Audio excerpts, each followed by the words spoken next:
first off, I need to say I am sick. I have been sick for weeks now. So if I cough, sniffle, all that lovely stuff, I just have to say sorry beforehand. I'm not well enough to sit and edit for hours just to take all that away. I will try my best not to cough and sniffle too much. I have taken myself some coughing medicine, which makes me dizzy, so that can be fun. Yeah, 2019, starting so great. First off, I got sick, then my husband got sick, then my son got sick, then my husband got healthy again, then my son got healthy again, and I'm still sick. And just to make it even better, our car broke down, so we had a massive repair because it was a part in the engine that just decided to... Yeah. So, go 2019! Yeah. But on the bright side, with me being so sick, I have either slept, been coughing, been sniffling, stitching, coughing some more, sniffling some more, stitching, sleeping, stitching. Yeah, that has been most of my days. 1st of February just never happened. I slept through all of 1st of February. Slept for over 24 hours straight. Yeah, lovely. And the worst part was when I woke up, I was still tired. But, oh well, things is what it is. So January started very good. Things started to look more on the bright side. I was able to organize a lot. I still have a bunch more to organize because my friend that passed away, that decided to end her own life, she had a lot of different types of stash. And the parents, they basically just had to take everything from her apartment and just put it in their house where they could. So it's like overflowing with stuff in their house.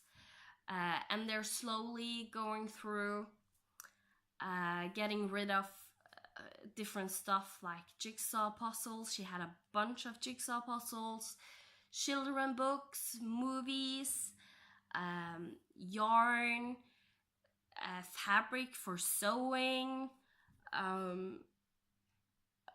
I know one of my friends, she bought her old sewing machine from their parents in a way to also support them. And I suddenly got a message that they had something for me.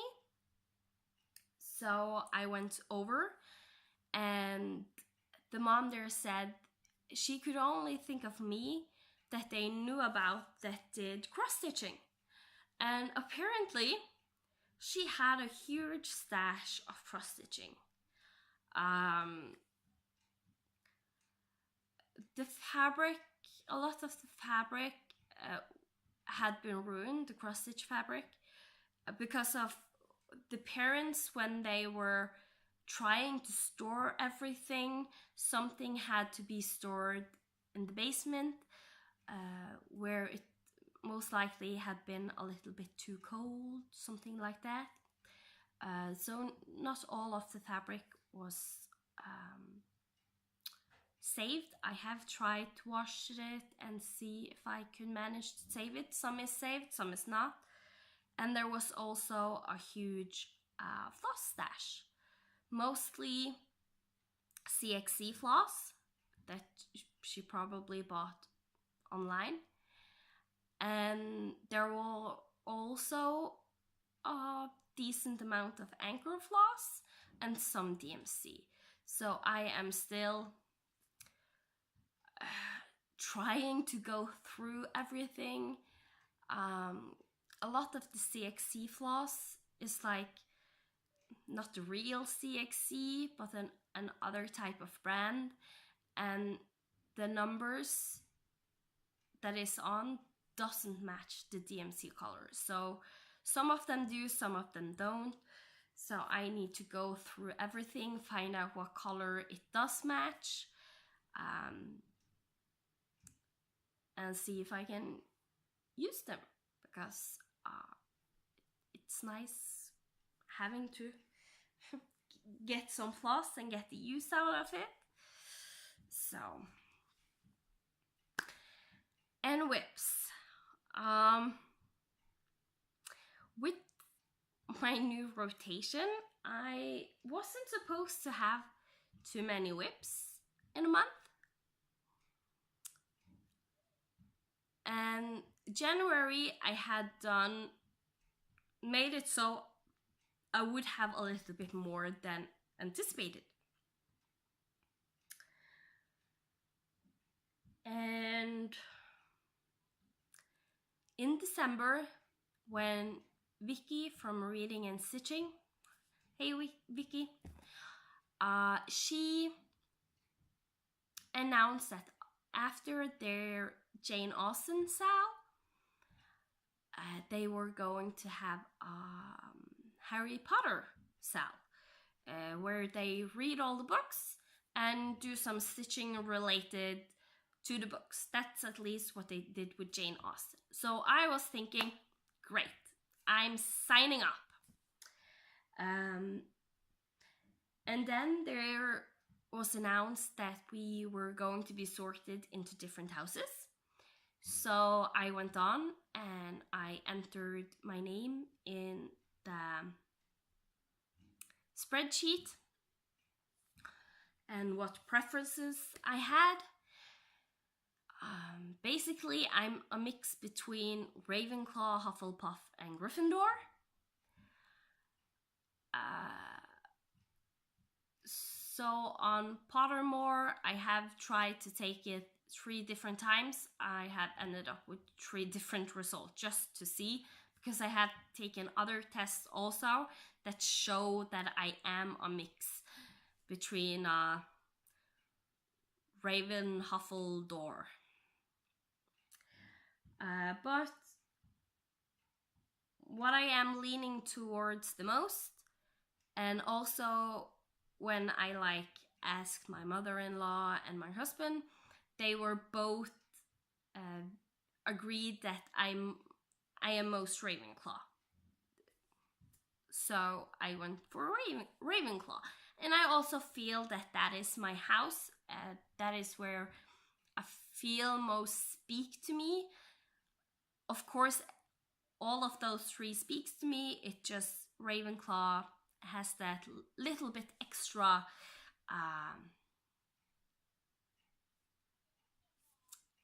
thing drawing me to it. So, and yeah, I needed to let you know that I actually did not jump on Magical Stitches because of the hype. I was there before the hype. And that means a lot to me, because I have always such a huge FOMO, and I join everything that I shouldn't join. And lately, after a few days, I have been, no, I can't do this. This is stressing me too much out. I'm just signing out of the challenge. Sorry. So yeah, this I was in from the beginning, and I had no clue how much it would explode, and it's amazing, and it's so wonderful. And I was thinking here the other day, why is this so genius? Like, Cross Stitch is Fun did try and have a similar event, but for me that wasn't fun at all. I did almost not participate at all, and it just was, I think with how they did it, there was too many posts, there was too many things you needed to hold control of yourself, and it wasn't very easy to see. With how Vicky and Kate is doing it, it's maybe now it can feel a little overwhelming coming in, but me from the beginning that have seen slowly things been added. So we started with the weekly assignments, and we had the monthly book we're going to read. Plus there was a second book you could read if you didn't want to read Harry Potter. And then it ended up being that you could read both of the books just to give your house more credits. Then they added the monthly extra book challenge. Then they added the monthly extra stitching challenge. And then on top of that, they added the yearly stitching challenge. So in the beginning, when I started stitching in January, I couldn't work on my yearly challenge because it didn't exist at the time. And it's amazing, and it's so easy to have an overview. I just are saving all the posts that I'm making where I am supposed to be stitching. I have my book.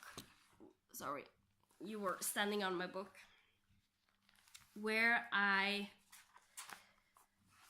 have written down all the yearly challenges, and some places you can see I have written in very small letters just whips that can fit if I want.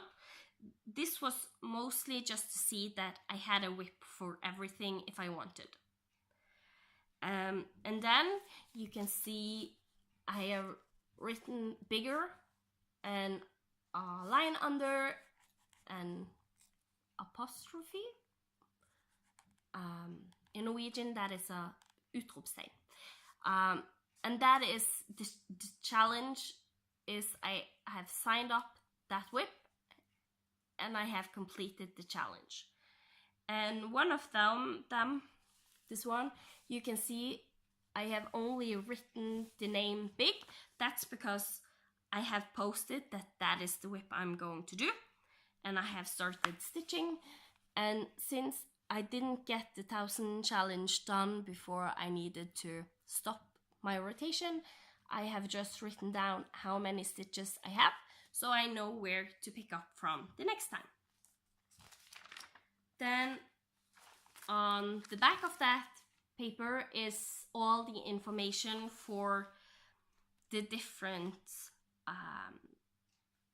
challenges you need to fit, because it's based on the number 7 appearing in Harry Potter. It's a lot of times you have 7 locks of Moody's trunk, 7 registered animagus in the 20th century, etc., etc. And you need to make them fit. You don't need the number 7 to fit, but the other thing. So here I have like written down everything I could find on Moody's trunk, so it would be easier for me to make a whip fit if I want. And then here is my February extra stitching challenge that is now completed, and I have started to write down year 2, week 1, and here week 2 will come when it is released tomorrow, and so on. And I don't set in stone that whip I am going to do for that challenge before I'm actually starting stitching on that whip, if that makes sense. So that is why I say I have this list with all the information for the yearly challenges, because I will sometimes stitch on a whip, and to make the most out of it, I will see, okay, I am doing my binder numbers, I have to do this many stitches on that whip. I have done everything in the weekly and the monthly challenge. I still have a lot of stitches to go. And then I see, okay, which challenges can I fit this whip in the yearly challenge? Because with me doing both binder numbers, the 1200 stitches and the 2400 stitches, that is basically 3 challenges for me I can complete on one whip and still have 600 stitches to do. So that is why nothing is set in stone before I actually start stitching. Like with the Cinderella that I haven't completed for the yearly challenge, that is set in stone because I have started to stitch on those stitches. I know I am going to stitch more on her, so those stitches will be completed in the future. So that is a little bit of how I'm doing the Harry Potter challenge, the School of Magical Stitches and Literature.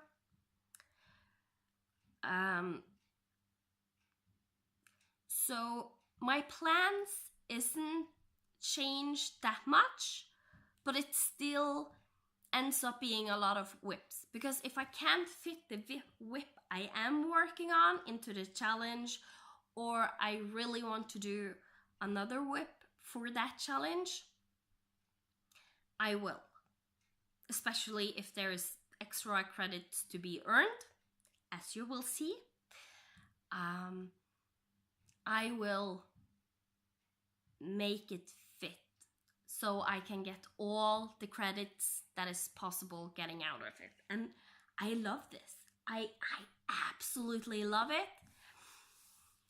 And at the same time, when I stitch on a whip, stitching on 2 or 3 different whips a day doesn't bother me when I'm doing this challenge. And I was wondering why. That has bothered me so much before. Why not now? And I realized with this challenge, you are always making at least 100 stitches on a whip. That is a minimum. And if I'm using one whip for one challenge, I always try to fit it in a second. And if I can't fit it into a second one, I will do the penalty stitches, which is double amount of stitches. So the one with penalty will be 200 and the one without is 100 stitches. So suddenly I have 300 stitches on a whip before I change to another whip and do the same. So I get such a good amount of progress on each whip that it doesn't bother me that I'm rotating. Because before, if I did rotate through several whips one day, it mostly did go on, I don't feel like stitching more on this, put it away. And maybe I only did 20 stitches and put it away. I don't like that. So this is a great challenge. And suddenly, having touched so many whips, got good progress in all of the whips I have touched, I suddenly ended up with a bunch of finishes also. And that leads me to my whips.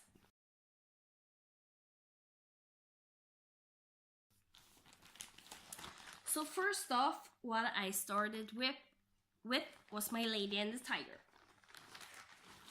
I did almost 4,000 stitches on this for the by the numbers, both of them. Because if you add them together, you need 3,600 stitches full crosses. If you're doing 10 stitch, then you need to double the amount. So I did my Lady and the Tiger. This was before the monthly and yearly challenge had started, and for some reason I just didn't want to use it on the weekly challenge. The monthly and yearly wasn't started. The weekly I just didn't want to do it on, so this one I just stitched for the by the numbers. This is a kit from Lucas. It's going to look like this. I'm out of practice. It's stitched on 18 count Aida 2/1, and the floss that is used is Anchor.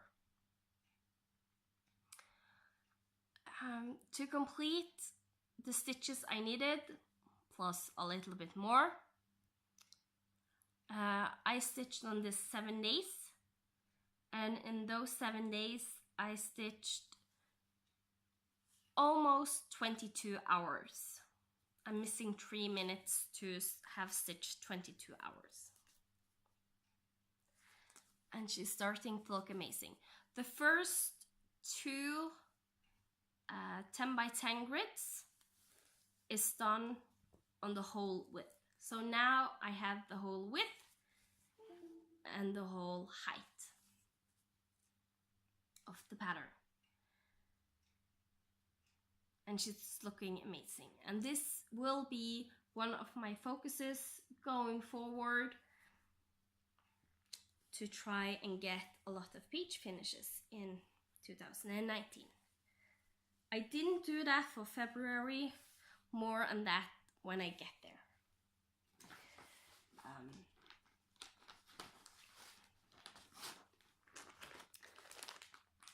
So that was my Lady and the Tiger. The next thing I did pick up was my wedding sampler. It's called The Love Tree, and it's by Nikki Craft on Etsy. It is, when finished, looking like this.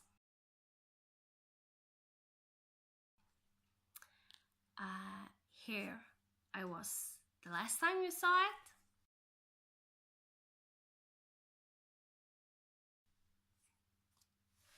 And now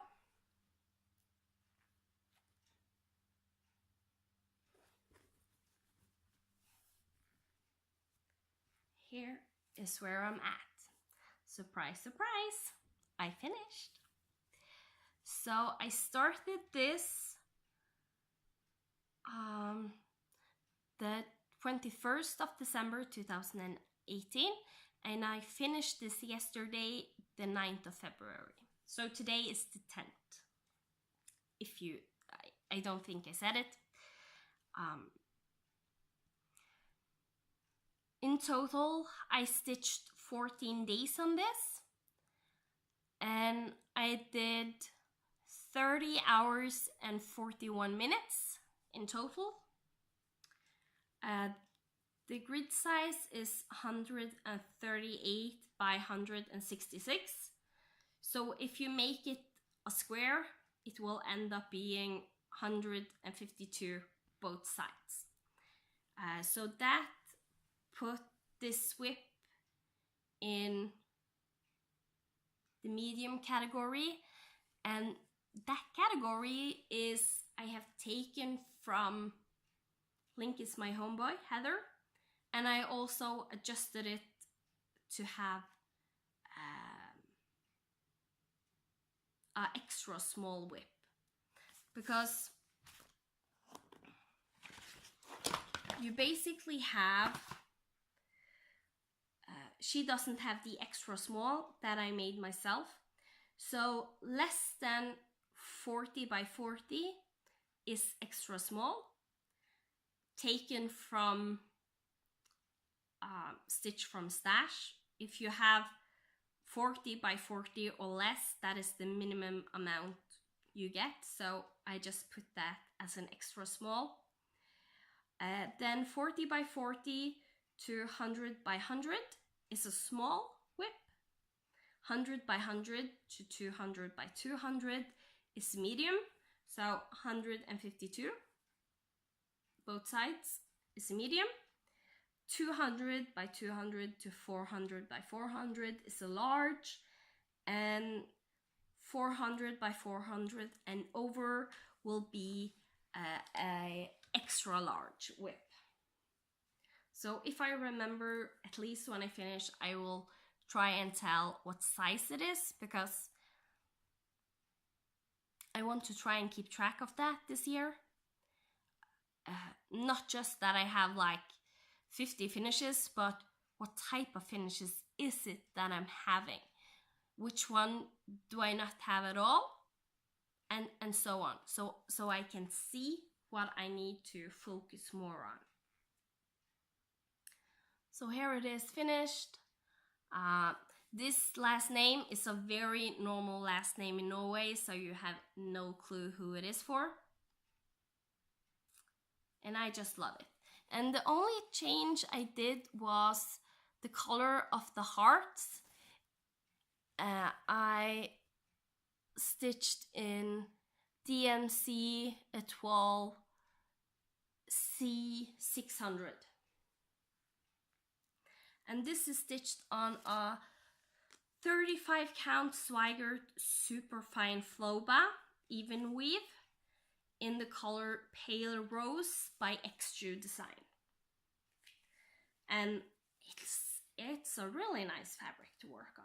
And I actually love this color, especially with how the gray is looking against it. Lovely. So I think my cousin will be very pleased when she is getting that one. Next up is my snowy old snowman. It's a Mill Hill kit. This was started the 23rd of December and finished 8th of February. And I'm not showing a picture of how it will look like, but I will show a picture of where it was the last time.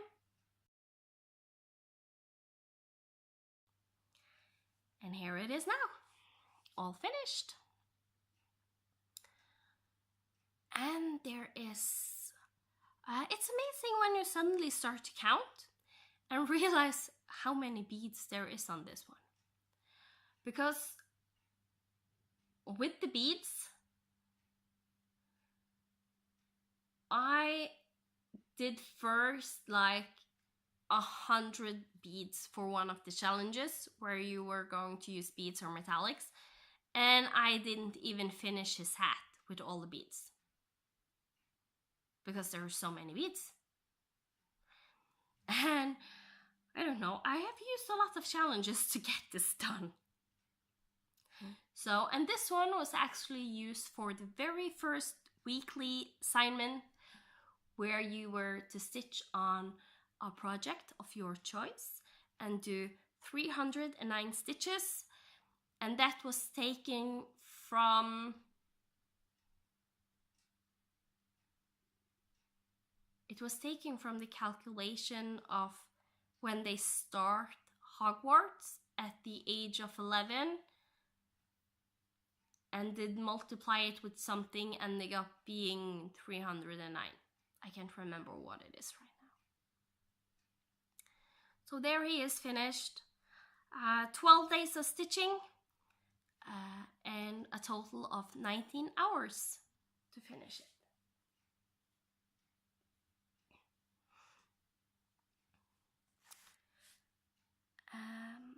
Next up was a whip that I have been talking about a lot that I'm going to start, and I just never got around to it. I did half stitch started to make sure I didn't cheat in my 2019 No New Starts. So this one was started the 27th of January 2019, and it is the Cinderella by Mirabilia. And so far I have only started one of them because I'm going to do her twice. So I just started one of them to begin with. And here is where I got to. And yes, there is a lot of floss part because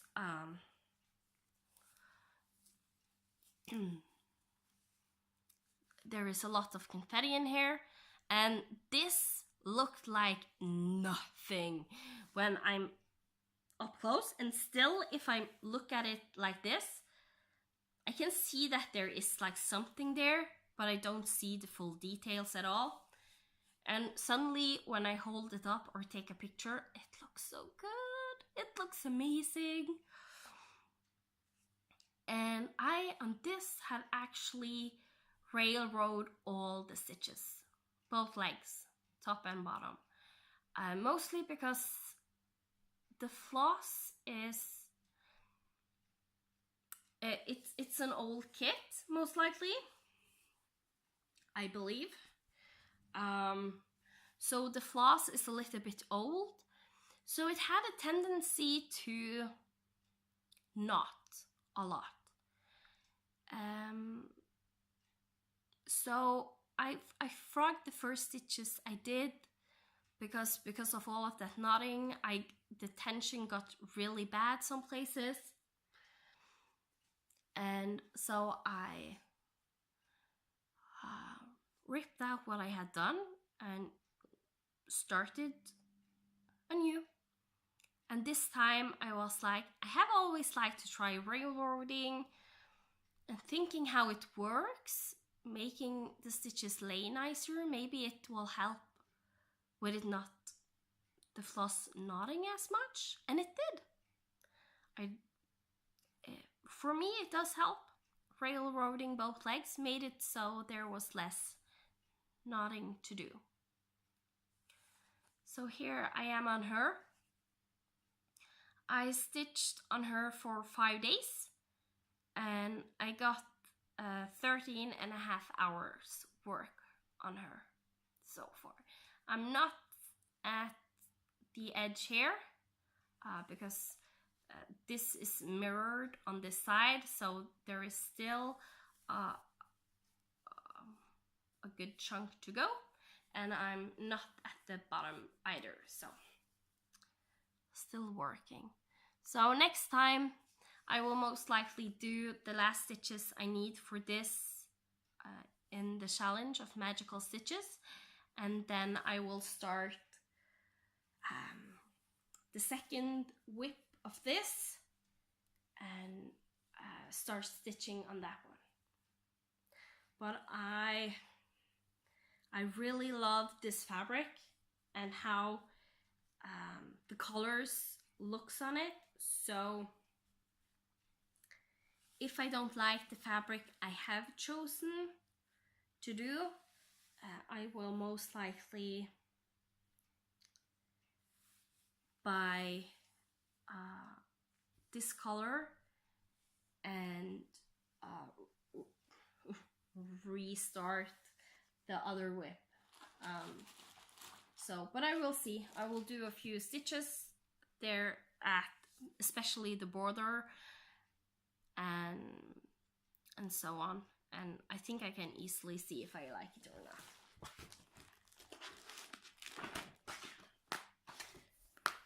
So that was my Cinderella. Next up was my Legend of the Blue Sea. I stitched on her for 3 days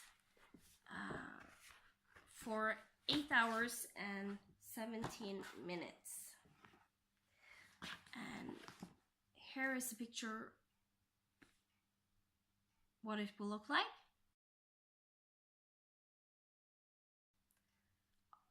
Here is a picture what it looked like the last time you saw it.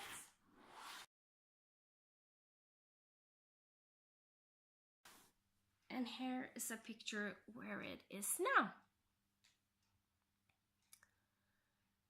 So, and I don't know, for some reason, I did a mistake counting to all this other. So actually this little part is wrong instead of all the others. And I didn't realize that until I was almost done with all the Krynic in here, in the heart. And there's 3 different colors of Krynic in there. Because the chart, it's charted with 3 different colors, and I converted it to Krynic and used 3 different colors to get the shading. So when this is coming back, I need to do some more stitching so I can backstitch all of the harp and see if it looks good. I think maybe I managed to fudge it in a way that it's not, you can't really tell, and it will look okay. It's just right now, this is, I'm not as in love as I was the first time I did this. But I got the fishes done, got a good amount of the back stitching done around here. The top of the shell is fully completed, and this is her tail, and this second part of the shell is going to go down here. So I'm starting to close in to maybe halfway, not there yet, but slowly getting there. This is a much bigger pattern than what I first anticipated it would be. And in all honesty, I haven't really looked at the stitch count. 103 by 103 stitches. So it's a medium-sized whip, but it takes a long time. There's a lot of color changes and back stitching and all that good stuff. So I think, plus I'm stitching in hand, and that makes me slower. So that is starting to getting to me, but at the same time it's perfect because then I can use it for the magical stitches challenges and just get a little bit done each month on it. And in all honesty, I do love how it's turning out. I do love the pattern. I just think with that mistake, that bugged me too much. Just leave it at that. Okay. Next up is a whip that almost did not see any love last year. And it's one of my oldest whip. It's my second oldest whip. And it's this baby blanket by Tobin Baby. It is designed by Joan Elliott. And here it was the last time you saw it.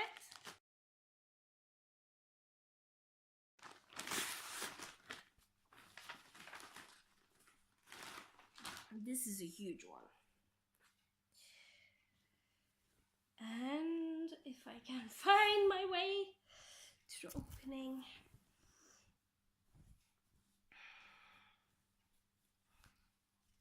Here is where I'm at now. I'm not showing anything over because I haven't done anything there. So what I did for the magical stitches, I needed 500 stitches of a gold color.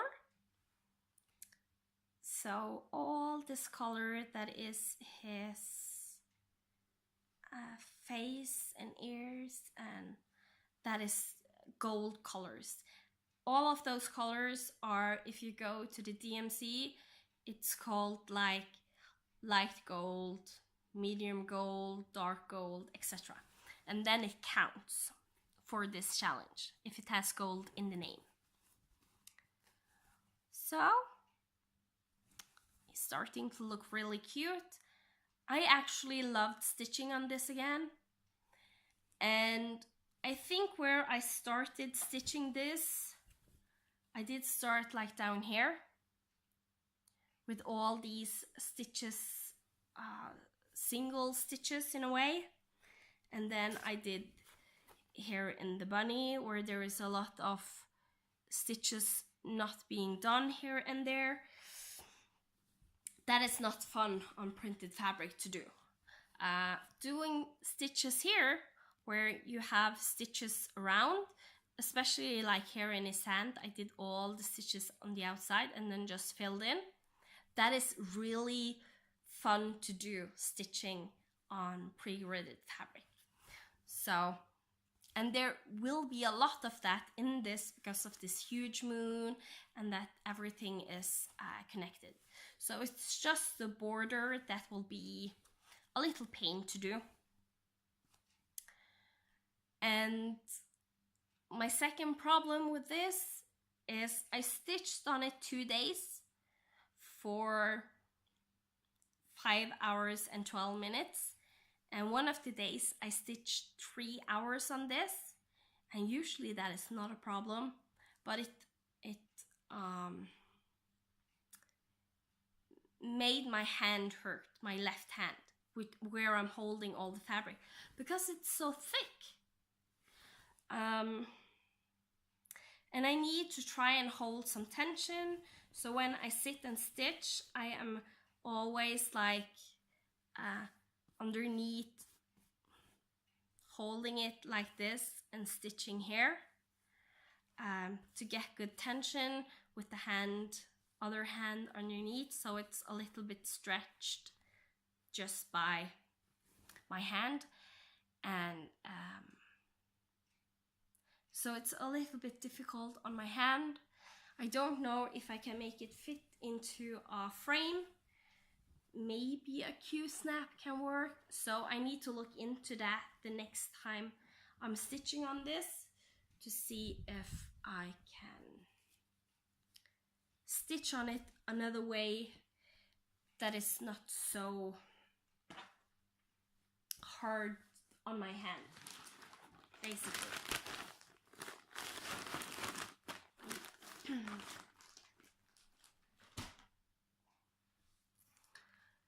Next up is my dragon coasters. I needed to do some blue stitches for the week 2 of the first year. We were doing 300 stitches each of our house color, so one of them was blue. And I had originally started the pink dragon and started the green dragon, and I knew I wanted also a blue dragon. I want them in all the rainbow colors. So I did stitch on it. It took me 1 day. I stitched 3.5 hours in 1 day and I got him fully done. So after I was finished with the stitches from the challenge, I was about 1/3 done, so I just continued and finished him off. Then I saw that I don't have that much more to do on the green one, so I will try to stitch on it.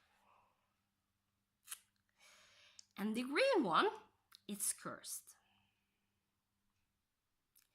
because each and every time I have tried to bring him out, start stitching him, it goes a few minutes and then something happens, so I can't stitch. Either if it's one time it was Leo falling and hitting himself pretty bad, which he normally never does. He is like a real careful little boy, and suddenly he had a bad fall.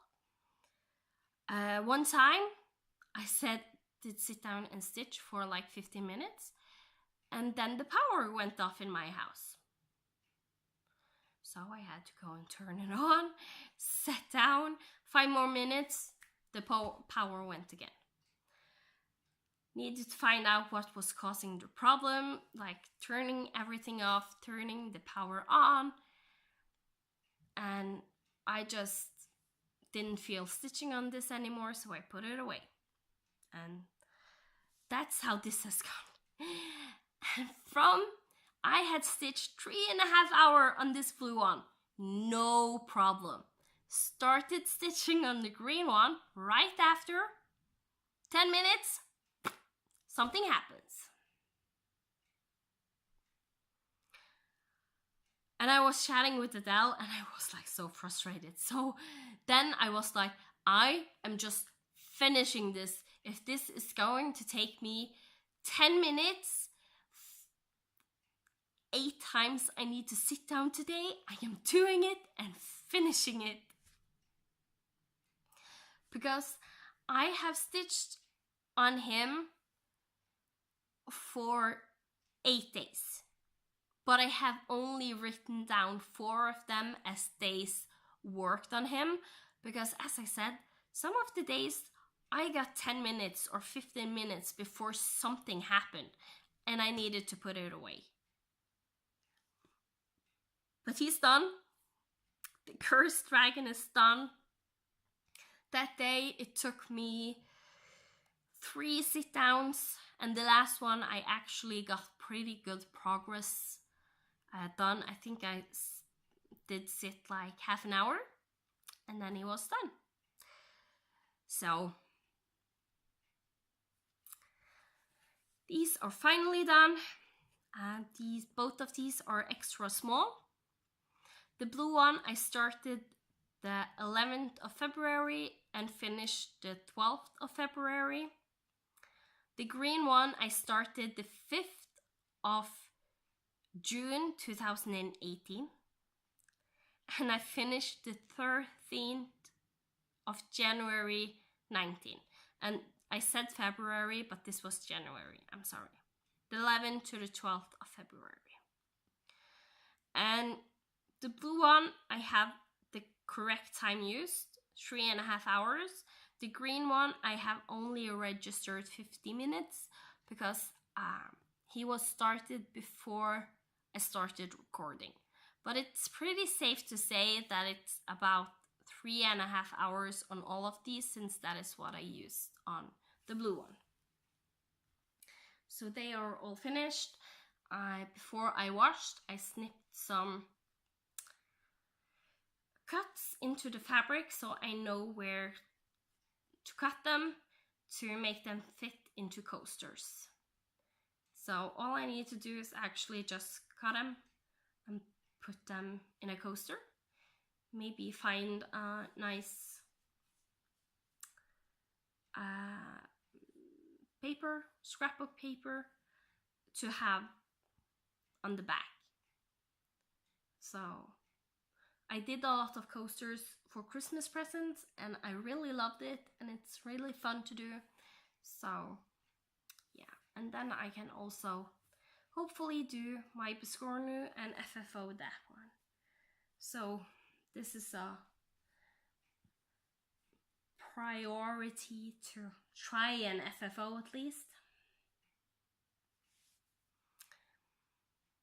Next up is a whip that I have hated and hated and hated some more, but it's not too bad now. So here is where how it will look like, and this is where I was the last time. And it is Temperature Garden by Stitching Mommy. Sarah, hello. And we have had a lot of we had detention and such, so we had to stitch on a piece basically that we hate. So this was taken out. I'm sorry. In a way, I do like it. I just, yeah. And I really do like it more now that I have decided to change up the temperatures just in the middle of the pattern, basically. Because with me only doing the low temperatures, the range of the temperatures was too wide, so I would not reach the highest temperatures. So instead, and some of them had 2 colors for each degree, so I took the highest degree we had that was the lowest temperature that day, 18 degrees Celsius, as the highest color, and then I just went down 17 degrees, the next color, and so on. So every color now just have 1 temperature, and I really love how this is started to look when I have done that. So there will be, I did start to like stitch a color all over the place. So those, I don't think I will rip out those stitches, just leave them be.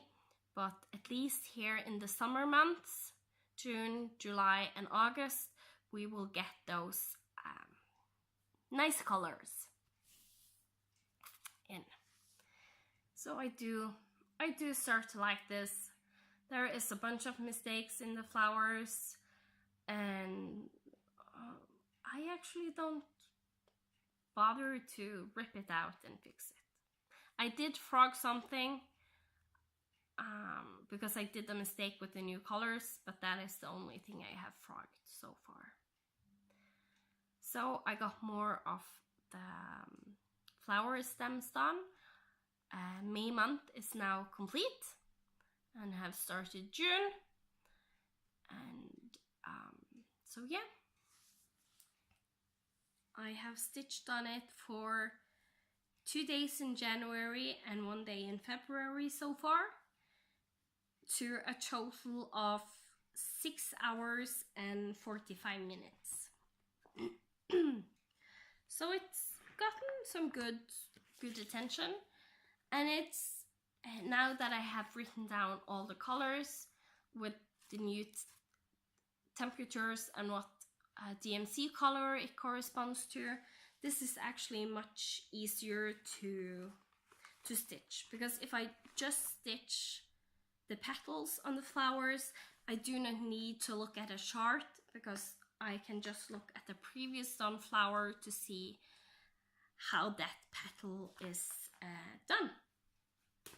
So it's actually not too bad, but it's still one of my least favorites, and it's a year late for finishing. So, but I like it enough that I want to have it finished.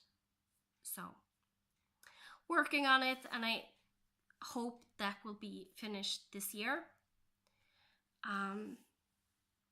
Then I stitched on the Possibilities by Heaven and Earth Design. This have gotten a new home. This is one of the things I have been organizing and doing.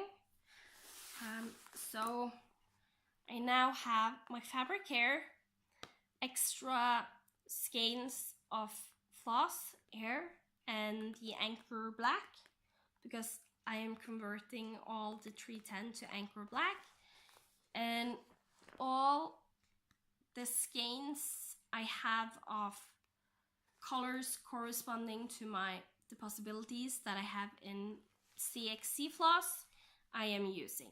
So you can see some of them is not bobbinated, and there is even more back here that isn't bobbinated that I need to bobbinate and fix. So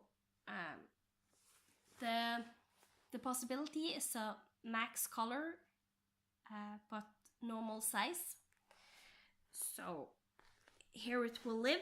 And for the colors I didn't have at all in the CXE, I will, or that I need multiple skeins of that color. The colors I'm using the most of, I keep normal DMC for, or Anchor, since I'm doing Anchor Black. I will put them on floss cards, or like wannabe Paco organizers. It's some cheap thread organizers that look like the Paco ones but isn't the Paco ones. So here's a picture what it will look like. Here is a picture of where I was last time. Here it is now. So I am working on diagonals of 10 until I reach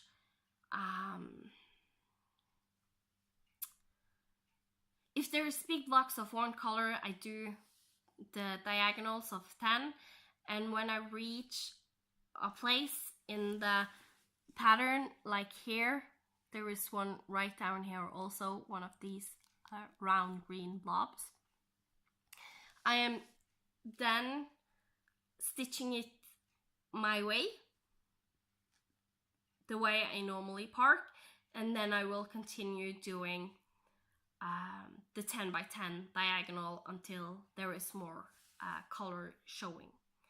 That is because if not, with my way of stitching, I would have to go all the way to one end and back, all the way to one end and back for like over half of this page.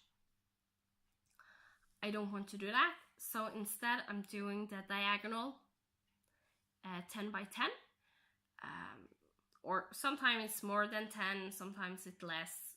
One of these diagonals I had 20 by 20. One of the,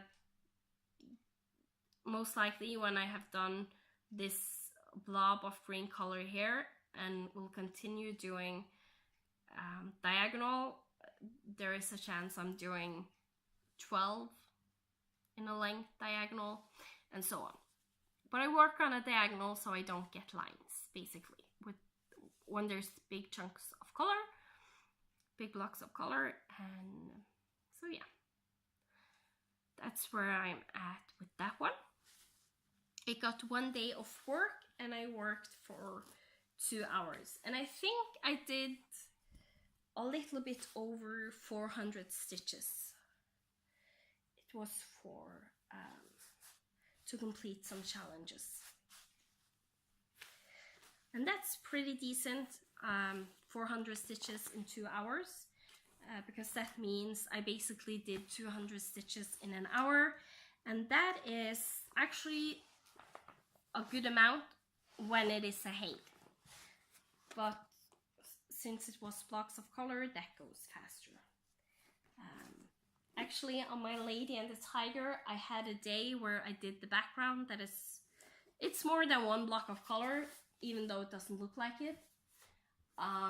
But then I was up in, I managed to do 386 stitches in 1 hour. So that was actually a pretty good speed. Next stop is a new start. Did I have stitch started? No. Did I break my rules? No. Because this is a present, and it is a present I had been thinking of doing, but just never gotten around to actually doing it. And I was like, it doesn't need to be done now, so I will just do it in the future. And I usually forget, and then I'm like, that's what I wanted to do. But I got a challenge in January, extra stitching credits, where we needed to do 300 stitches of 934 for platform 9 3/4. And that's a nice green. And I am going to be an aunt again. I'm really looking forward to it. This time it's on my husband's side. And I know that they are not going to celebrate Christmas with us this year. So I wanted to do something special for the baby for when it is Christmas. So I found a cute pattern in one of the cross-stitch magazines I have digitally. It's a series with a bunch of bunnies, and one of those for December, it had different colors, had a bunny and a Christmas tree. So what I did, I took the color of the Christmas tree and changed it to 934 because it's a nice tree color. This looks very much like the trees we have a lot of on the mountain. It's a tree most people here in Norway uses to, if they have a real tree, they use this type for a Christmas tree. And then we also needed some stitches in gold, where I did most of them on my baby blanket, but I also did a few here. This Christmas ornament was on here before, and I just made this star by myself. And most likely I could have made it better, but it looks nice. So I'm going to cut it out and put some felt on the back, and on the felt I will write baby's first Christmas. So this will be a present for the new baby for when it is Christmas. So baby's first Christmas and the year 2019, of course. So I think that will be a really sweet gift. Really fun to do. It took me 2 days to stitch, one with the green and one for the gold, to a total of 1 hour and 47 minutes. So I whipped this out pretty fast. And then I had also one more new start. Again, did I have it half stitch started? No. Does it break my rules? No. For one, it's from a pattern that I'm actually working on. I have just done this part of the pattern by itself. I am allowed to do it because it's a part of my coaster project that I have started. My coaster projects are started, I just haven't half-stitch started all of them. And most likely, this one will be most likely a Christmas gift. And I just used the opportunity of the magical stitches to start and do it. So it is Max from The Little Mermaid. It's Prince Eric's dog, and it's from the Epic Storybook Princesses pattern by Cloud's Factory. And my plan is to do 3 more of the characters from The Little Mermaid, at least Ariel and Prince Eric, and the last one I am considering doing Flounder, and I hope his name is Sebastian in English. In Norwegian, the fish, his name is Fumle, and the crab is Sebastian, which is in English Sebastian. So, but I love the name of Flounder, in Norwegian Fumle. It's It's a super cute name. So, most likely I'm going to do those and turn them all into 4 coasters and make them a set for Christmas. I am also have been for a long time considering maybe to start sell some of the stuff I am stitching, and doing Disney coaster and making sets of Disney coaster could also be a nice thing to start selling. So, and it took me 1 day to stitch, and it was 1 hour and 13 minutes. And this is also an extra small, and this is an extra small. So that was Max.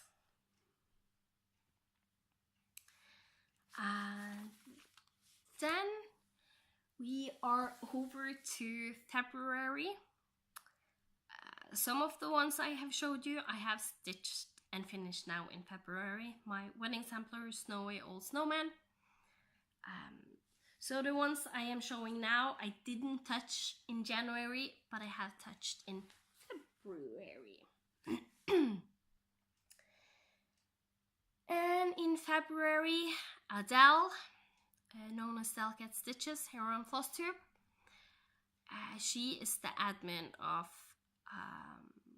Fluffy, Rainbow, and Unicorn Kawaii Stitchers, also shortened down to Fruits. She wanted to do a monogamous February, where you are going to stitch on one project and one project only, and you could have once a week a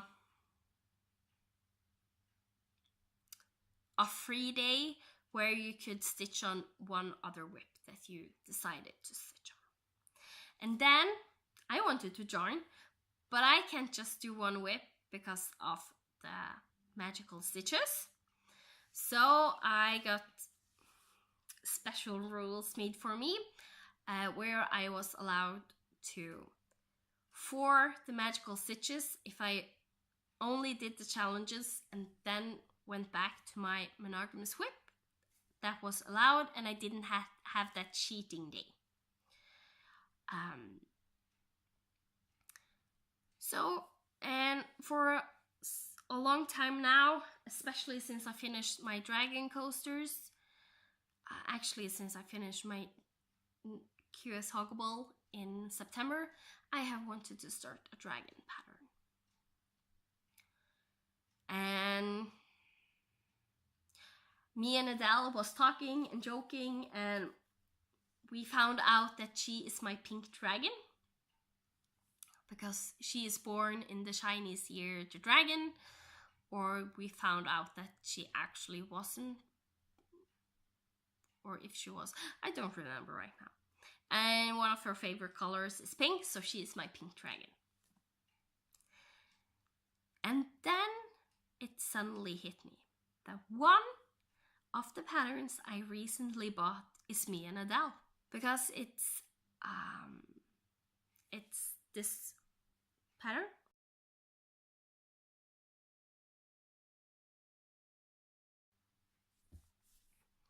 So it's a pink dragon, and you have the girl in blue. And I am a pretty blue girl, especially when I was little I was. And one of my best friends growing up, she has also been a blue girl. And I actually had a dress that is very similar to the one the girl in the picture has, in that blue color, yes. Since my parents was religious, we have some, in the year we had some special meetings, gatherings, and you needed to have like the best of the best dresses.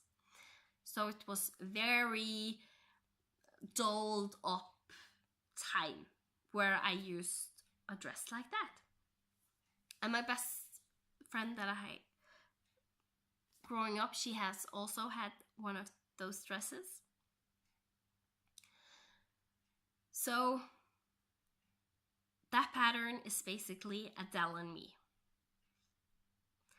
or representing two of the most amazing person in the world for me. So I decided, since it was Adele's monogamous mania, I did want to do a start doing monogamous February, not mania, would be a perfect opportunity to get a good start on something.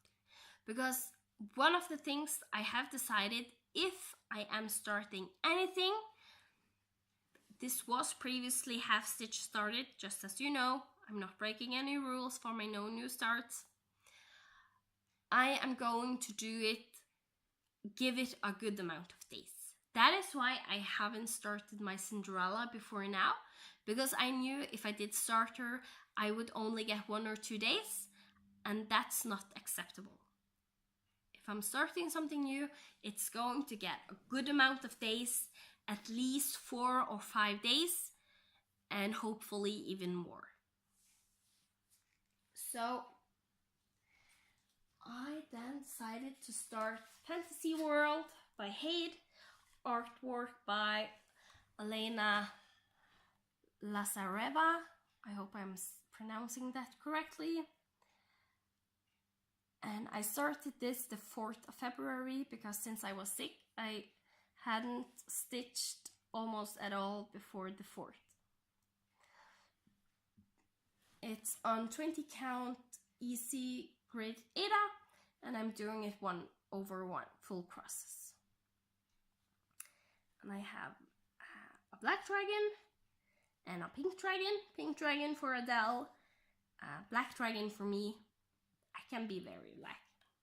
And this blue fairy girl to represent the blue girl. And yes, I need 3 needle minders when I'm doing a full coverage project. That's just how it is. And as you can see, I have just done floss card for this, trying something new. And as I am starting new floss, I'm just putting it on. And it's also when I finish my snowy old snowman, instead of putting all that floss back on different bobbins from the kit, I just put the ones that was from the snowman on here because I know I'm going to use them. And it is DMC colors, so they are correct. This pattern is 42 pages, where a good amount of them are partial pages. The last row in the line is about half a page, and the bottom row of pages is like 1/4 page, I think, something like that. So it's, even though it's 42 pages, it's not 42 full pages. Let's just say that. And so far, I have stitched 3 days on it. And those 3 days, I have done a total of 5 hours and 32 minutes. And that is not as much as I have previously been doing, but it's because since I've been sick, I have only stitched a little bit over an hour and then had to put it away. So it's the last 3 days now. I have been good enough to actually sit and stitch the whole night. From the 4th till 3 days ago, the 7th or 8th, I have stitched a little bit, gone and sitting in the couch and just watch Murdoch Mysteries, my new favorite series. Next up is the baby sampler is just called New Baby Sampler or something like that. It's from a magazine designed by Joan Elliott. I was first intending to doing this for my son, but my husband didn't like it, so now I'm doing it. And if I ever decide to sell some of my cross stitch, I will most likely put this up for sale and just not add in the names and so on before someone requests it. And so here is where it was last time.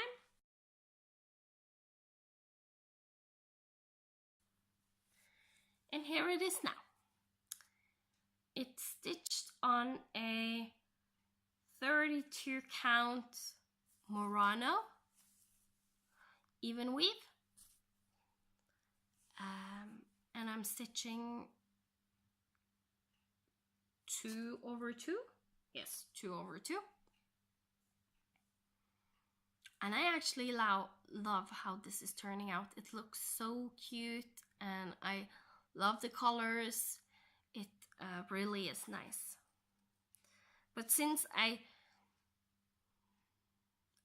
don't have a big purpose, it's not on my focus list, so it hasn't gotten that much work. But suddenly now, Magical Stitches got 2 days work on it, and I did 3 hours and 49 minutes of stitching on those two days.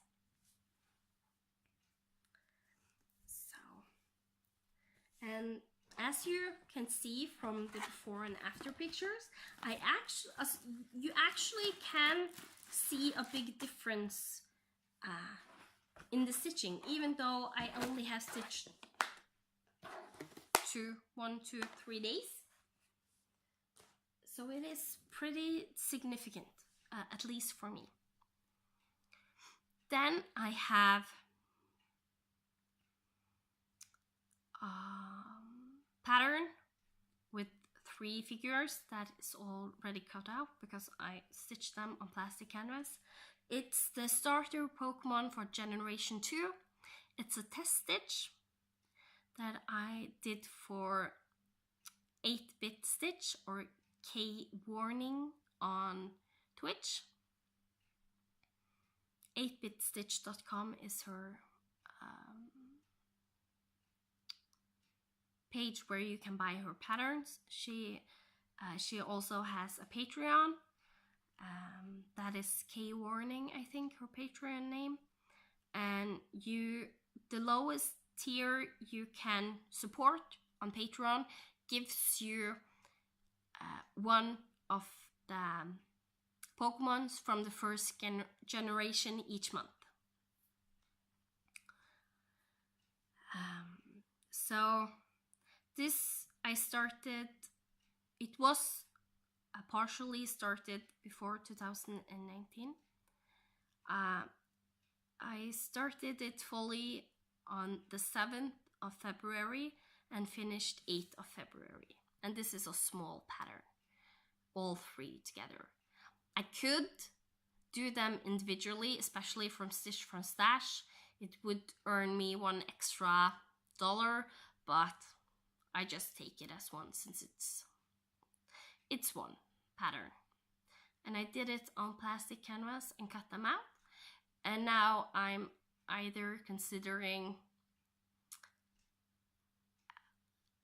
my son really loves Pokemon, either to make it so he can play with them, or make them so we can hang it up in his room. Maybe a semi-hanging playing tool. And if not, what I most want to do is turn them into needle minders, because that could be really cool. I stitched 2 days and it took me 5 hours and 25 minutes to complete. So, and I actually, I told Carrie that I really love doing these, and she said that someone had dropped out of doing the test stitch for one of her patterns. So if I wanted, I can get them and do the test stitch. And I said yes. And the reasoning behind it is the same as Sarah the Stitching Mommy is using. The same reason I can do gifts. It's not for me. I'm stitching it for someone else. And then it is allowed. I'm just not allowed to start anything for me. So I will most likely try and do that. It was generation 4, so I hope to maybe get those done in February. And that was all my whips you were allowed to see. I can spoil, I stitched on Raccoon Cabin, because with me being sick and not able to film, the YouTube videos is slowly starting to catch up on all the ones I had pre-recorded. So coughing, sniffling me, you will get in the future. Did get a lot of progress done. I'm so happy. It's looking really, really good. And it's so hard to put down. I just wanted to sit and stitch some more, but my throat totally lost my voice after the last video. So I just had to give up on stitching more on that for the day. So hopefully my voice can get a little bit better and I can stitch some more of it one of these days in the week coming. So I stitched a total of 3 hours and 48 minutes of that yesterday. So that is fun.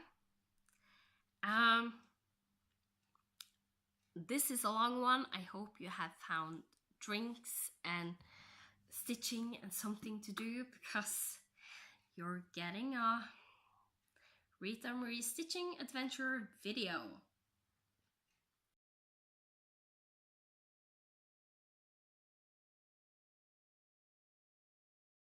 Over to plans. I technically have failed the monogamous February, because when stitching you were only supposed to be allowed to do the stitches for the challenge and then go back to your monogamous whip. Then one of the stitches I did, I just did one more line of stitches because I needed to get the amount I need of stitches. I will show you how I track my stitching. So I knew I needed some more. I just did a line and suddenly I had passed 4 of the stitches. And I told this to Adele that, well, second day I failed. And she was like, that is okay. If you're doing like 1, 2, 3, 4, 5 stitches over, that's fine.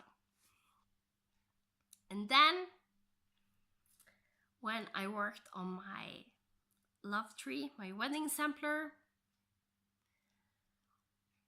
I saw that I just had a little section left before it was finished. And I really wanted that finished. It is for my cousin. She got married in September, so she knew she would get it late because I didn't get much time to prepare to do the wedding sampler beforehand. So after I was done with everything Christmassy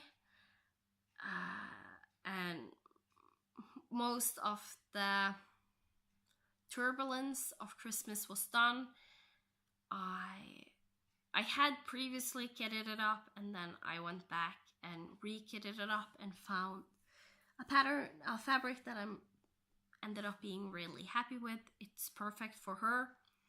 Her living room is mostly light pink and grays, so she wants to have it in a white frame, and it will look like it belongs on her wall at home.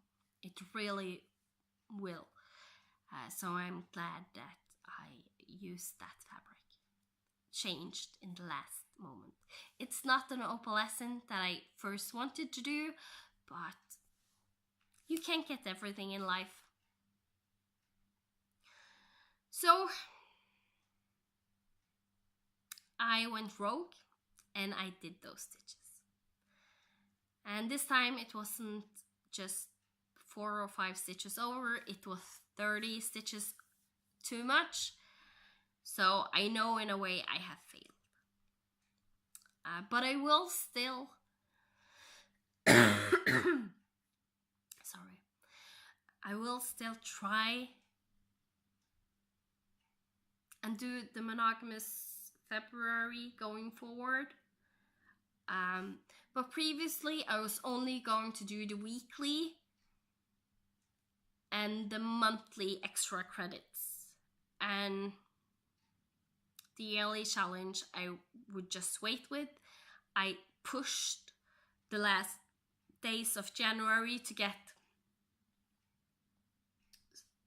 some more of those done, because you approximately need to do 2 of those a month to be on schedule.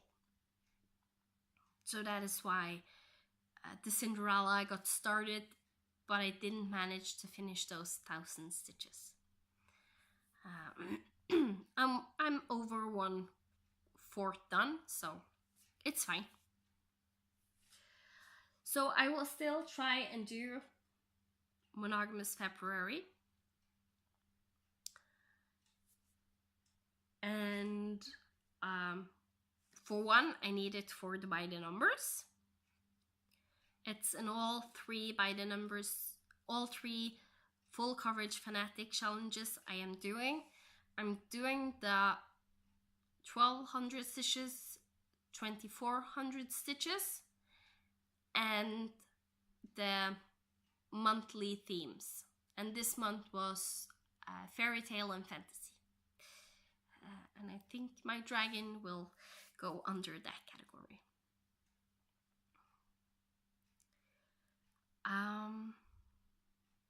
And I will try as much as I can when I'm doing stitches to do the yearly challenges with that whip. I know I can fit at least 2 more, maybe 3 more of those and do. But this whip, I don't know when I will come back to. It's not one of my focus ones. So I hope this month that maybe I can bust out a page and get a page finished. That would be cool. And then it most likely will be put away.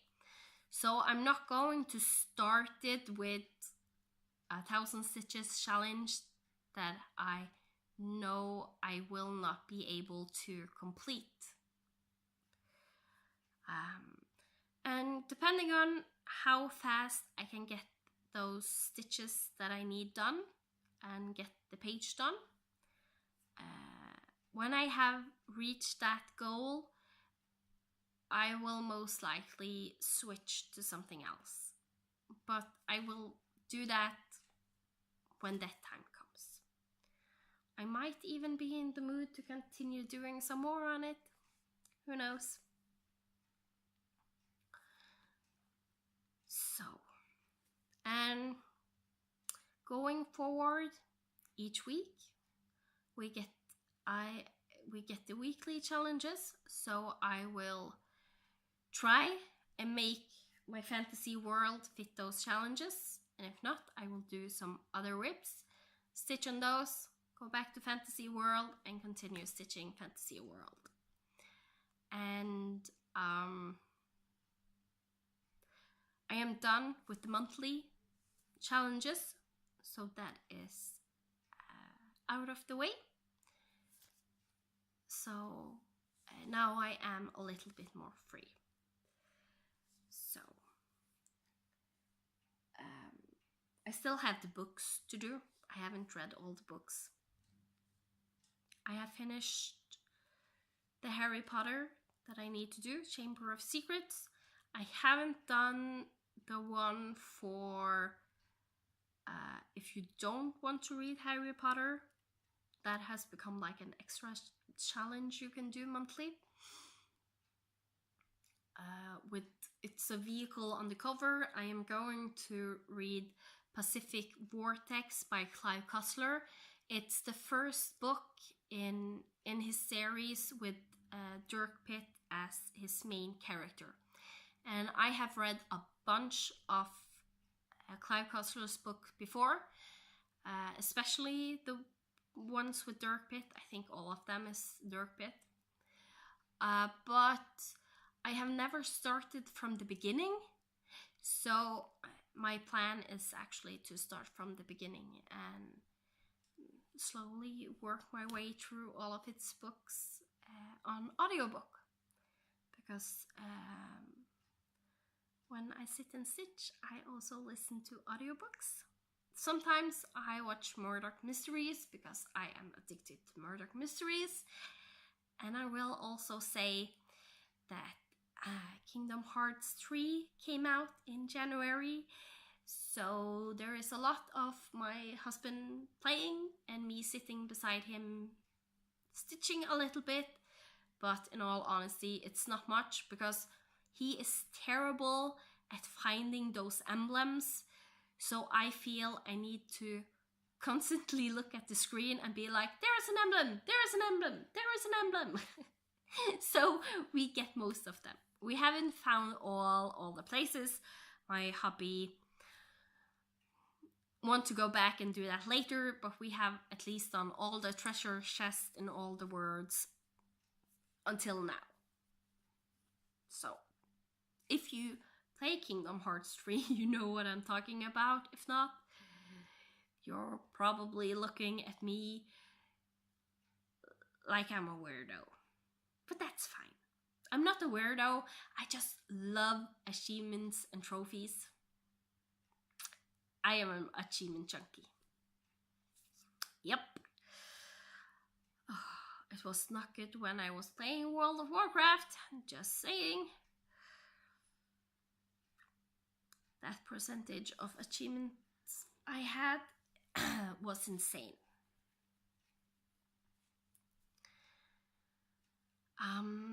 So that is basically my plans. It's not very this and this and this I am going to stitch. I'm going to stitch Fantasy World and whatever fits magical stitches. Love that challenge. So do you want to see how I keep track of my stitches? You're most likely going to think I'm crazy. Here it is! All my tracking of stitches. This is just for January. It's full. I'm going to show you February because it's not that massive. So what I have done, I have written Fantasy World up here. And then for each stitch I do, when I have stitched a section, I will mark off and count while I mark off and write them down. And the next time, like here, I have 8 and the next number is 14. That is because I had 8 stitches and the next amount of stitches was 6 stitches. So I just calculate the total in my head. So I know that 8 plus 6 is 14. And then 14 plus 6 was 20. And so on.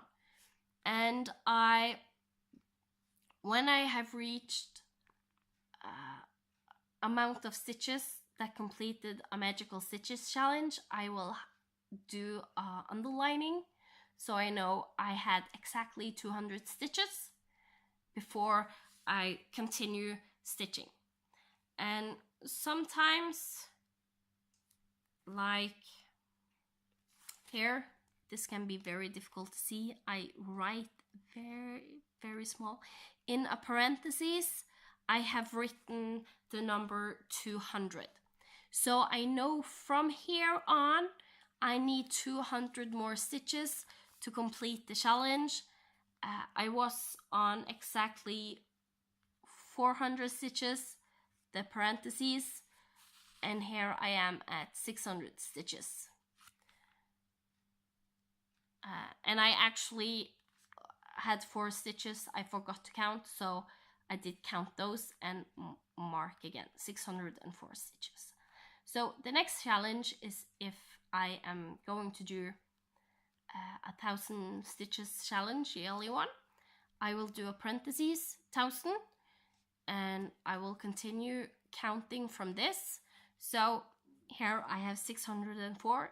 If I do 10 stitches, then the next I will write is 614, and then an arrow showing going to the next. And since this is by the numbers and a lot of other things that I need, like bigger place to count, I have this on this side of the paper. And if I turn it around, this is all the other whips I'm working on, because those I mostly work on and then stop. So I will write like temperature garden and start counting my stitches.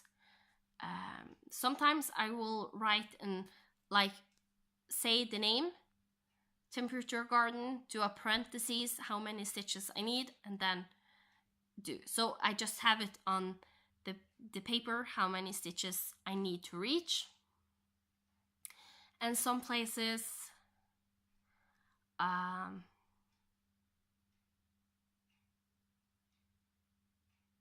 you can see I just have written SOSM. That is for Snowy Old Snowman Millhill. I don't bother to write like a bunch. So some of them I have just shortened down the letters so I know what it is. So all the other stitches I am counting from here.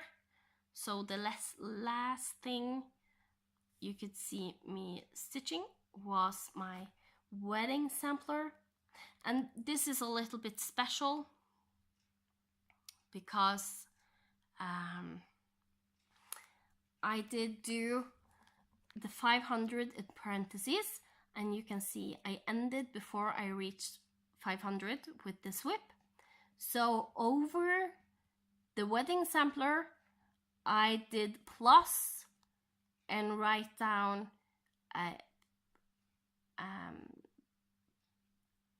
parentheses again, the 500, and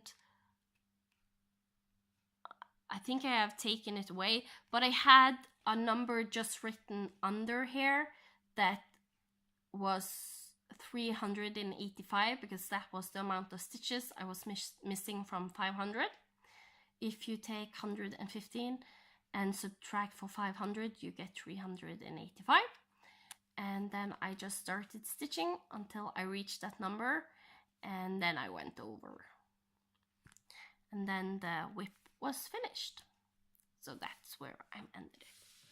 Because some of the challenges, if you complete your whip before the challenge is complete, you are allowed to do a second whip to complete those stitches as long as it fits the challenge. And I did that to complete my Snowy Old Snowman and my wedding sampler. So that is how I do it. I know a lot of people use a calculator when they sit and stitch. So for every time they have marked off stitches, they count how many stitches it is and put in on the calculator plus and the number of stitches. And then the calculator will keep track for you. My biggest problem there is I always want to know exactly how many stitches I am at, so I know when to stop or when to reduce down how many stitches I do before counting. Because if I do 1,000 stitches, like on my fantasy world, I know I can easily stitch a 10 by 10 grid, 2 10 by 10 grids. If it was just one block of color, it's not, so it's not viable. But on my Lady and the Tiger, I have some blocks of color. I could just do those, do the whole block of color, and then count, because I would be far off from 1,000 stitches. And as I'm then closing in, I know after I have done a row, I usually say I'm at 985 stitches. I know that, okay, I am close to 1,000 stitches. I do one row, count the amount of stitches, and write it down and see if I have 1,000 stitches or more. Sometimes I pass it, sometimes I get exactly 1,000 stitches, or whatever number I need. And with the calculator, my biggest problem there is each time after I have plotted in the numbers I need, I have a tendency to push the button to show the amount. I don't know what the sign is in English. In Norwegian is alik. So it's the one with the 2 lines. Push that button and you get 2 plus 2. Push the 2 lines and you get the sum of your numbers you pushed in. But then I know exactly how many stitches I'm at. Then my problem is sometimes, especially when I have been sitting a good while, I have a tendency to forget to push the plus sign before I start inputting the numbers, and then I lose everything I have done previously.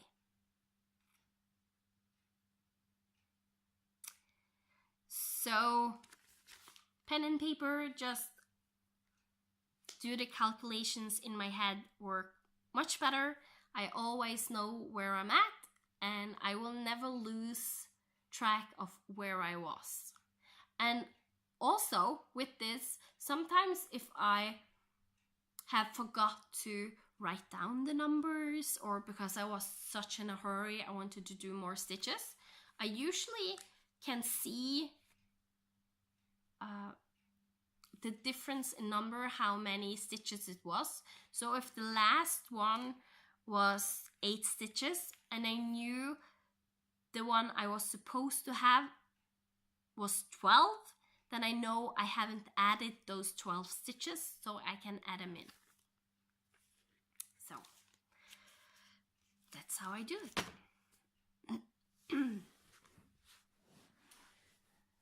So long and behold, that's what I had for you today. I hope you enjoyed. I hope that it was easy to understand. For me, this makes sense. I have the overview. I know what to do. And if you're wondering, suddenly I have been very specific about how many hours and so I have been stitching. It's because stitching Lisa, Crafty Lisa, sorry, hi Lisa, she showed a video about the apps she is using and how she is using them. And one app now then, I have gotten the Pro version. So I have all my whips added. I've done them in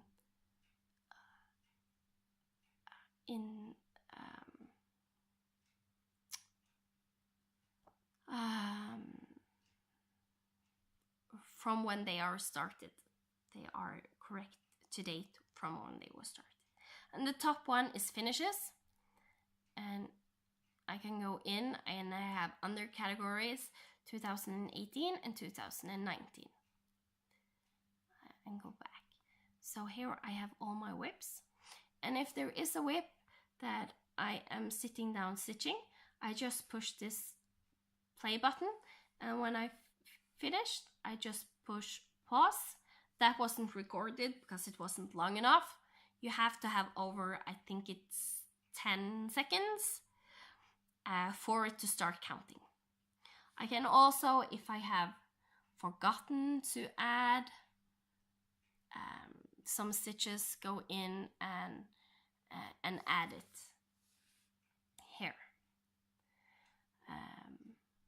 And I have the Pro version because then you can have more categories. So I just, on this plus sign, I can push the plus sign and add in a category. So if I start a new whip, I just add it in. And when I have finished a whip, I can just swipe and edit. And if I go to parent task, I can put it under finishes and under finishes for 2019. I won't do that now because it's not finished. And then it goes to the pile of finishes. So, oops. So that is how I keep track. And if I go here, this is how it normally looks, like day by day. I haven't stitched today, and I can change the days. It's hard to do not looking the direction of the days. Here you can see I stitched Raccoon Cabin. I can do a weekly overview, and then if I go anywhere, it shows the next week, and I can do a monthly overview to see what I have stitched on. Also, if you go to the one that says short, that is the one I had in the beginning without realizing. Here I can see this is for one day. You can see there is marked like one dot in that. This is one day. I can also do 1 week of work, and you can see the total. If you push these, you can see exactly how many hours you worked and how big percentage of the whole you have done was on that whip. And I can do monthly. So if I now push to the side, here is all of January. This is how January is looking. I can also, if I want to see more what I stitched the most on, I can get this graph, but I'm not so fan of that one. I like this one the best. And you just push the column you want to look into and see how much you have stitched. And each day I do track as I previously have done with these. I write January, the whip I work on. I have given each whip a color of the 12 colors I have of the friction pens. So each time I work on that color, I mark off with the color to the whip. It's just easier to see, especially if there's different colors.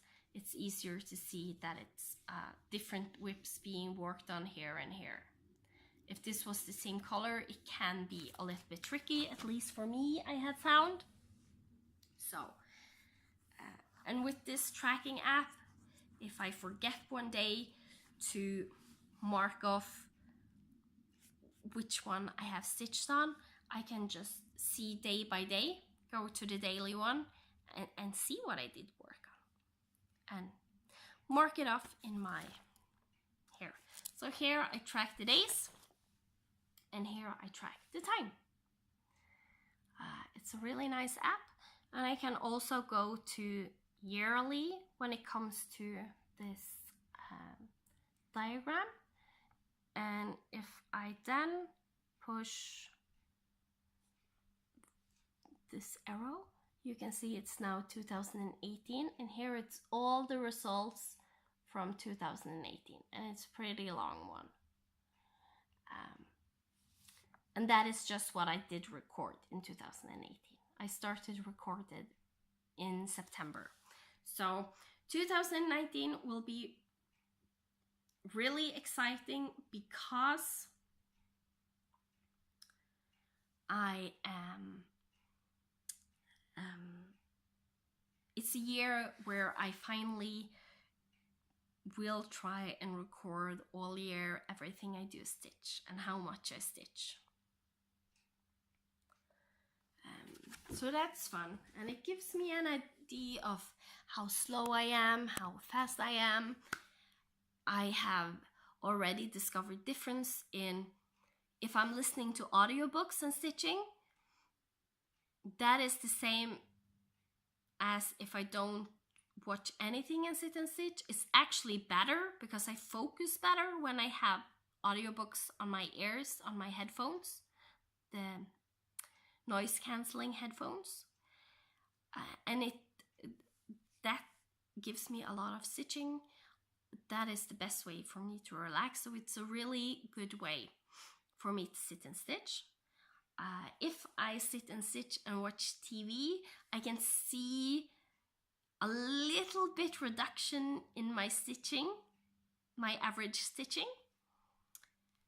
If I'm stitching while Leo is awake or TB is home, that is also reduced a little bit. So I can clearly see difference from when I'm distracted and not distracted in my stitching, and it's really fun.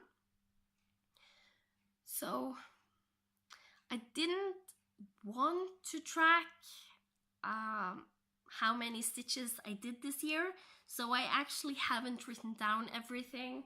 I haven't written down for my dragging coasters. After I finished the challenges, I didn't write down those last stitches and so on. But now I am tempted to go and make a spreadsheet of just all the stitches I did or are getting done now in 2019. It will not be 100% exact because, as I said, not everything is recorded. I might be able to... I have taken a picture of where the whip was when finished with the Magical Stitches challenge, and I could maybe from that count the rest of the stitches I was missing. So we'll see. It will be a lot of work, but it could be really neat now that I track days I stitch, how many hours I stitch, to also track how many stitches I actually get done. So, because each and every whip, I think that will vary very much depending on what type of pattern it is. So, leave me a comment what you think. Do you think I should start counting all the stitches for 2019 and write down? Would it be fun for you to see? So yeah, I am going to finish this off, try and get it uploaded and out for you as soon as possible. I'm sorry I'm so late with being back, but as I said, the 1st of February I slept all day. So I could not record that day. And the 31st of January I was considering recording, but then I started to feel really bad. I had, from the 29th of January, I started feeling ill, and it got worse and worse. And at first it was like, I was gone. And after that, I just struggled to get better and healthy. It has to do with my chronic illness, so it's not like something really dangerous. And my doctor said, you need to relax and just take your time, because this will not be over in a few days for you. This virus, which other people are using 1 to 2 weeks to get rid of, you will use more than that. That is the only thing we know for sure. You will use more time because of how my body is. So I guess there will be a lot of stitching done or not. The chores in the house is piling up and it's overflowing everywhere. So I might need to try and do some laundry and cleaning in the house. And I know that if I do that now, when I am as sick as I am, that basically means I will need to go to bed and rest afterwards. So we'll see how much stitching I get done. Hopefully, if I go to bed to rest, I can maybe listen to some audiobooks and at least get the books for magical stitching done. Yes, magical stitches has become my life and I love it. So, thank you so much for watching. I hope you enjoyed. I will be back in the end of February. If I suddenly something unexpected happen and I become more ill or something, I will be back. And going forward, since I'm suddenly are doing much more whips than anticipated, then I think maybe I will try and come back every other week to film. I have to admit, I really have missed you this month. I have been away plus 10 days. I really have missed you. Even though I long into January keep doing year-end reviews and so on. And you already see me weekly because of the Frosty Forest series. So it's actually not for you, it's for me. Because I'm missing you. Because even though you see me a lot, I don't talk to you as much. So I will try and be back a little more frequently. We'll just see where the sweet spot is. Now in February, it will go 3 weeks, I think, because I will be back in the end. Mostly because I'm doing monogamous February. In March, I have other plans. Basically, what I'm going to do is having 3, maybe 4 whips as a focus in a priority of focus. So I will always start with the full coverage, and in March it will be my lady and the tiger again to do. Then I will try and have one whip that is a focus for a present.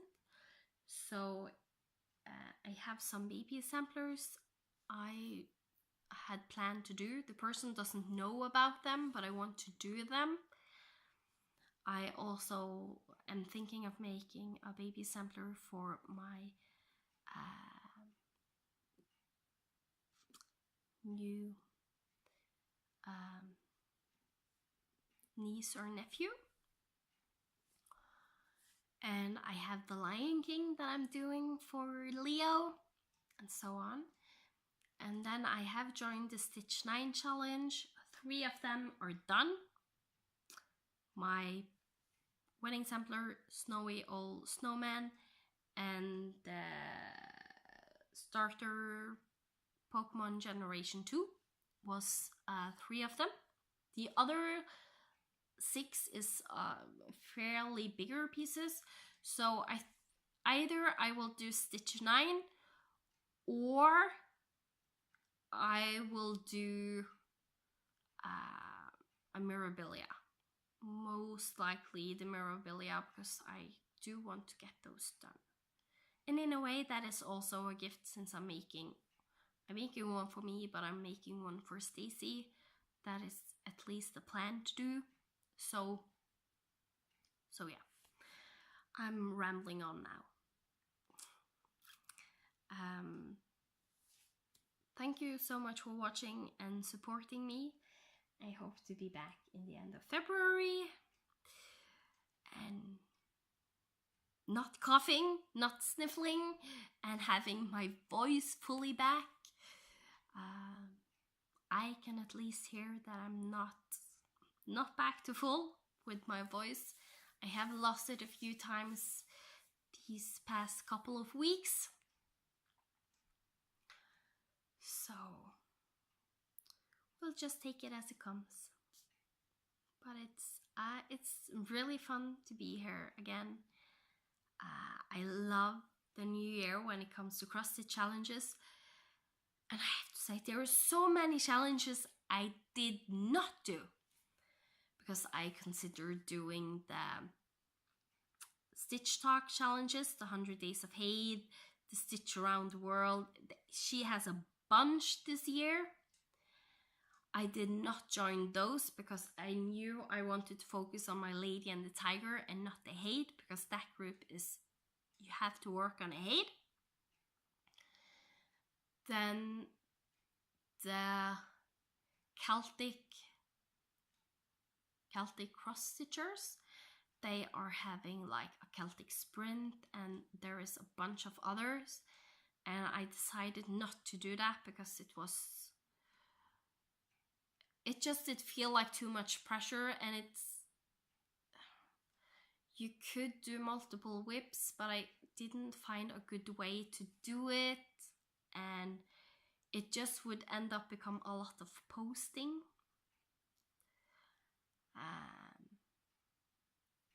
So yeah, I jumped off that one. And Semi-Sane Stitchers are doing the districts and bingo, and I'm still sitting on the fence wanting to join those, so I might join more challenges this year. Even though one of the things I was going into 2019 with an idea of I would not do many challenges, and then it's not that it has exploded. It's not that many challenges I'm doing. It's just that the challenges I am doing are very massive.